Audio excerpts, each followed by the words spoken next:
Besoj që do të ketë qëndrim e ndryshme. Kjo është një çështje shumë e ndihshme, për cilën nuk ka hapësirë për mendim individual, sepse ka të bëjë me përkatësinë politike dhe ka të bëjë me orientimin politik. A besoni se ka votat pra qeveria kurdi ka siç e zoti Stisha më tha që urimi qeveria e re në Nuk e di.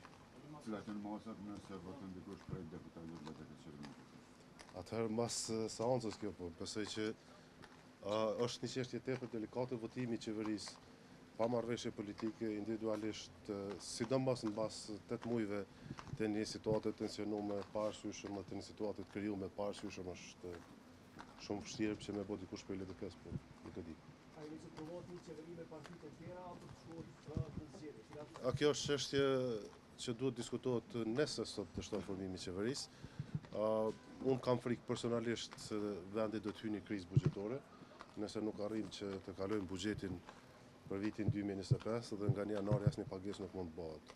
Atëherë partitë politike mbas ditës së sotme nëse dështon qeveria, formimi i qeverisë duhet të ulen dhe të vendosin nëse dëshirojnë apo shohin të arsyeshme që shkojnë në zgjedhje më herë dhe pritet që data e zgjedhjeve të jetë java parë, domethënë e dielja e parë ose e dytë e dhjetorit, apo të bëjnë një qeveri të përkohshme e cila ka për qëllim kalimin e buxhetit dhe ndonjë marrëveshje ndërkombëtare ose diçka që është domosdoshme dhe pastaj prapë shkuarja zgjedhje ndoshta në janar apo në fund të dhjetorit.